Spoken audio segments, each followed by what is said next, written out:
मला बचाव समितीचं प्रमुख म्हणून तुम्ही घोषित केलं, पण मला हे मान्य नाही. जर समजा ह्या समितीला सगळ्या गावांनी पाठिंबा देत असतील आणि सगळी गावाला जर इच्छा असेल की हा कारखाना चालू करायचा, तरच यामध्ये प्रतिनिधित्व घेण्यात स्वारस्य आहे. नाही तर ज्याला करायचं त्याला करू द्या. त्याविषयी मला काही याविषयी पडायचं भाग पाडू नका. आणि हिथं असणाऱ्या लोकांना किंवा प्रत्येक गावच्या लोकांना जसं संगोबाई ठिकाणी आपण जाहीर केलं 3.5 कोटीच्या ठेवी, गाडगे सर ती डॉक्टर त्यांनी तर नुसतं असे 4 लोकांनी जाहीर करून हा प्रश्न सुटणार नाही. सध्या प्रश्न सगळ्याचे आहेत. जीवन मरणाचा प्रश्न आहे. शहाजी सरने सांगितलं, बसरे वकिलांनी सांगितलं, कारखाना चालू झाल्यामुळे काय अवस्था झाली सगळ्यांना माहिती आहे. याविषयी पुन्हा भाष्य करण्यात काय अर्थ नाही. ही वस्तुस्थिती आपल्याला सगळ्यांना माहित असताना सुद्धा या तालुक्यातली सगळी जनता यात सहभागी होणं आवश्यक असताना सुद्धा की ह्या लोकांनी काहीतरी आपलं चालू केलेलं आहे, हा एक टिंगलीचा विषय होऊ शकतो. आणि म्हणून ती टिंगल करून घेण्यासाठी आपण इथं उपस्थित असावं का नसावं हा प्रश्न आहे. आता सुरुवातीपासून महेंद्र पाटील घ्या, बसरे वकील घ्या किंवा बिले सर घ्या, गेल्या 2 वर्षापासून हा कारखाना चालू करा म्हणतात. वास्तविक पाहता ही नुसतीच बोलायची चर्चा झाली, पुढे काय धडक कार्यक्रम झाला नाही. आता थोडसा हे दिसायला लागलं की बाबा कारखाना चालू करण्यासारखी परिस्थिती, कारण वेळ ती आहे. आणि हे जर वेळ गेली तर तुमच्या आमच्या आयुष्याला काहीही अर्थ नाही असं समजून आपापलं जीवन जगायला वेगळं व्हायला काय हरकत नाही. कारण जर आपले 25,000 सभासद असतील, इथं 20 ते 22,000 एकर क्षेत्र उसत असतील आणि आपला जो समजा कारखाना कशा कारणाने गेला त्या तपशिलात न जाता जो कारखाना मृतावस्थेत गेलाय आणि त्याला जर आपल्याला बाहेर काढायची ताकद असेल तर मग याविषयी बोलणं सुद्धा काही कामाचं नाही. नुसतं बोलायचं, निघून जायचं, व्हॉट्सअप करायचे, माहिती एकमेकांना शेअर करायची, तात्पुरता आनंद घ्यायचा आणि परिस्थिती आहे जैसे ती ठेवायची, त्याला काहीही अर्थ नाही. इथल्या सभासदांनी, इथल्या बसलेल्या लोकांनी जाहीर करून सांगा की मी माझ्या गावात एवढी रक्कम जमा करून देईन आणि तेवढे फॉर्म घेऊन जावेत. त्याला 2 ऑप्शन दिले. एक म्हणजे ज्याच्याकडे ठेव असेल सध्याची, ज्याची परिस्थिती असेल त्यांनी फॉर्म भरून द्यायचा आहे. ज्याच्याकडे पैशाची अडचण असेल, ज्याच्या कारखान्याला ऊस गेलेला असेल, त्या ऊसाच्या बिलात 100 रुपये टनाप्रमाणे त्या कारखान्याला एक विनंती अर्ज नमुना तयार करून गेलाय, तो भरून द्यायचा आहे. त्याच्यावर 2 साक्षीदारांची सही घ्यायची, त्याला आधार कार्ड, पॅन कार्डची झेरॉक्स जोडायची आणि ही ठेव त्या कारखान्याला करून द्यावी अशी विनंती करायची. आपण त्यासाठी याद्या काढून कारखान्याला करून की ही रक्कम ठेवीच्या स्वरूपात गुंतवून त्या पावत्या त्यांच्या नावाने करून द्याव्यात असं आपण त्यांना विनंती करू आणि बरीच गोष्टी मानतील. पण हा कार्यक्रम करायचा कालावधी जो आहे, जर आपल्याला 31 मार्च ही डेडलाईन आहे, कसं आहे सर, जर 31 मार्च पण होत असेल तर करू, नाही तर पुढे करायचं असेल तर आपल्याला राहायचं घ्या तुम्ही किंवा मला कुणी करा असं माझं म्हणणं नाही. का त्याची कारण अशी आहे, तुम्ही 31 मार्च का म्हणता? कारखाना दुरुस्तीसाठी 6 महिन्याचा कालावधी लागतो. यशस्वी त्या कारखाना चालवायचं असेल तर दुरुस्ती कामं चांगली व्हावं लागतात. त्याच्यासाठी पैसे उपलब्ध करणे, अनेक कायदेशीर बाबीला सामोरं जाणं, त्याच्या अडचणीतनं मार्ग काढणे, आहे त्या संचालक मंडळांचं मन वळवणं, त्यांच्याकडे प्रेरणा देणं, सगळ्या सरकारी अधिकाऱ्यांना भेटणं, त्यांच्याकडून कामाची पूर्तता करणं, बँकाकडून कामाची पूर्तता करणं, हा काही 1-2 दिवसाचा खेळ नाही.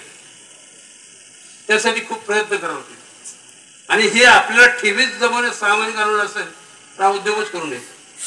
काय वाटतं सर मत आहे? जर समजा आपण असेल तरी वेळ घालवला असला आणि नुसत्या मीटिंग लावत असेल त्याला काय अर्थ नाही. म्हणून मी बऱ्याच लोकांना काल बोललो, पण मला वाटत नाही की त्यांची का म्हणून आले नाही, काय कारण आता सगळी तर कारण का असतील मला काही सांगता येत नाही. पण कदाचित असाही समज असेल की हे जे चाललेले ह्यात काय अर्थ नाही, असं मी अर्थ काढतो. चुकीचं असेल का बरोबर असं माहित नाही, पण कुणी येत नाही. येतात ते आता आहेत आपले काही पेदरचे लोक असतील. मागच्या वेळेला जास्त होते, आता कमी झाली संख्या. कामगार आता थोडी कमी आहेत, मागच्या वेळेला जास्त होती. असं जर वाटत असेल की आपल्याला चालू होणार नाही तर इथून पुढे मीटिंग घेणं बंद. काय करायचं तुम्ही उत्तर द्या. काय करायचं? प्रोसेस चालू करणार तुम्हाला समजा 4 माणसं 4 टाळकी बसून इथं काय उपयोग नाही. प्रोसेस चालू सगळ्याच हे बघा तुमच्या एकट्या करता करायचं का? जर समजा गावाच्या सभासदाला वाटत असेल तर करावं, नसेल वाटत तर कशा करता करायचं? नाही निदान बर का. हे बघा एक मोहीम तरी की प्रत्येक गावचे 5 प्रतिनिधी, त्या 5 प्रतिनिधी काढावे प्रत्येक गावची. त्याची नावं पुढच्या आठवड्यात आपल्याकडे येत असतील आणि हे करायचं असेल तर आपण पुढे जाऊ. त्या 5 प्रतिनिधींनी आपल्या गावचा सर्वे करून किती ठेव गोळा होईल याचा अंदाजे आकडा काढून याचा कन्सेप्ट त्याच्या संमतीपत्र आपण तयार केले. ती संमतीपत्र भरून आणून द्यावी आणि ह्याचं आपलं 30 ते 40 कोटीचं जे टार्गेट आहे ते 31 मार्च पर्यंत पूर्ण व्हावं.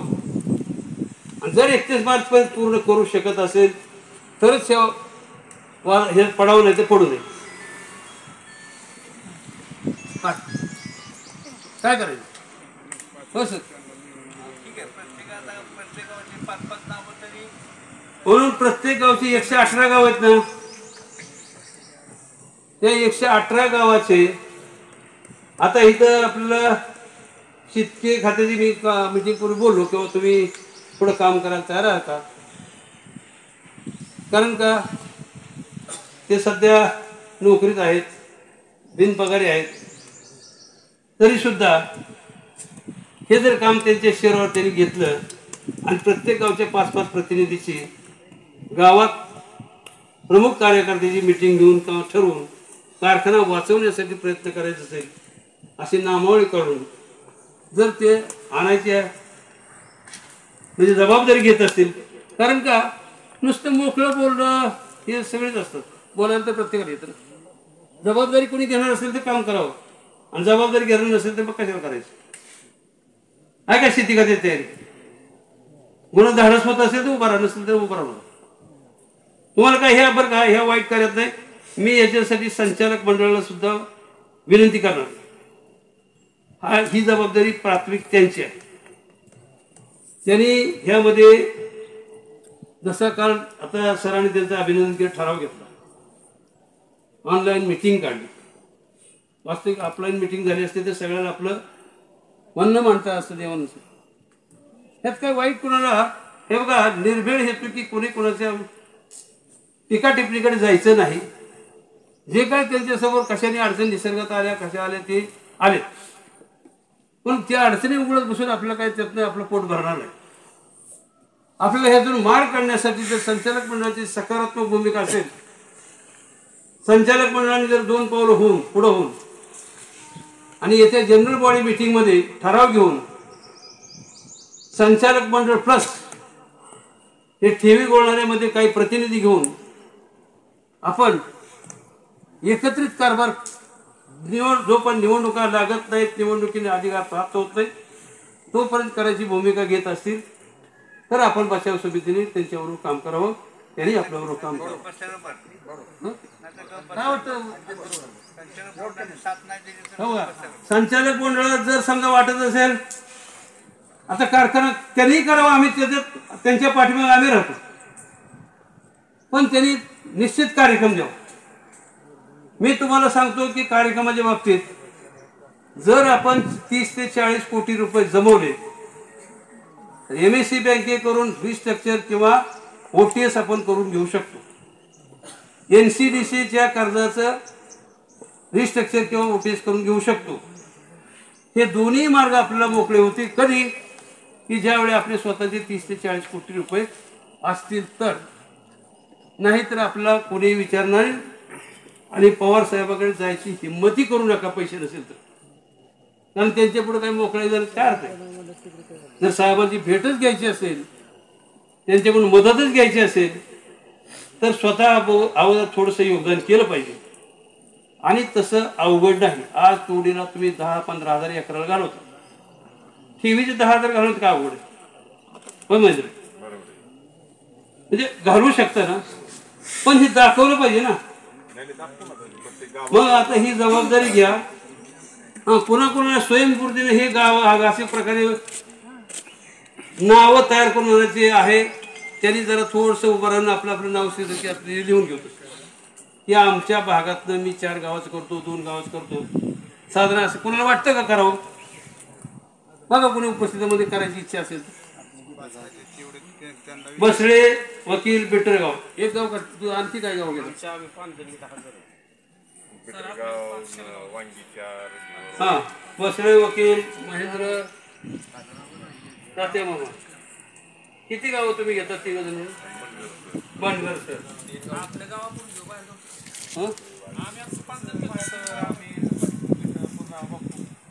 बर क्या 5 गाव आहे तुमची. महेंद्र मला आता पुढचं सांगा. हे 5 गाव तुमची बागायत क्षेत्र आहे. त्यामधून अंदाजे ठेवी किती देऊ शकाल. एका गावात का 5 गावात. 5 गावातून तरी 1 कोटी सुरुवातीला तरी करावं लागेल. नाही सुरुवात हे बघा तुम्हाला सुरुवात शेवट हा शेवट तरी सुरुवातच आहे. तुमच्या गावचं क्षेत्र, तुमच्या गावचा ऊस बरं का, तुमच्या गावचा ऊस, तुमच्या गावचं क्षेत्र, तुमच्या गावचं उत्पन्न ह्याची बेरीज करून ह्या 5 गावात बसळे सर सांगा बरं किती होईल. 5 कोटी व्हायला 5 कोटी व्हायला पाहिजे. बसळे सर 5 कोटीची त्यांच्या भागात. हे बघा 5 कोटी रुपये. महेंद्र पाटील, बसळे सर, तात्या मामा, अजून कोण, वंडगर सर, अजून हा हे तुमचा 5 कोटीचा विषय. तुम्ही बरं हो सर तुम्ही नका पाहू नका. ती करते ज्या दिवशी नाही त्या दिवशी आपण बघू. बरं का आता तुम्ही नकाराची भूमिका वापरू नका. नाही पण कुठल्या गावात ना आता ह्या आम्ही गाव आहेत ना त्यांची 5 गाव.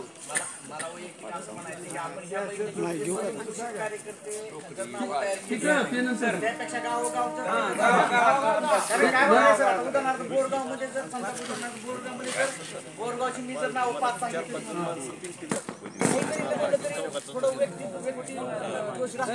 गावामध्ये जाऊन जर सर्वांमध्ये ठेवले. त्यासाठीच मी म्हणतो प्रत्येक गावाला आपल्या म्हणजे मला तरी पोहोचणार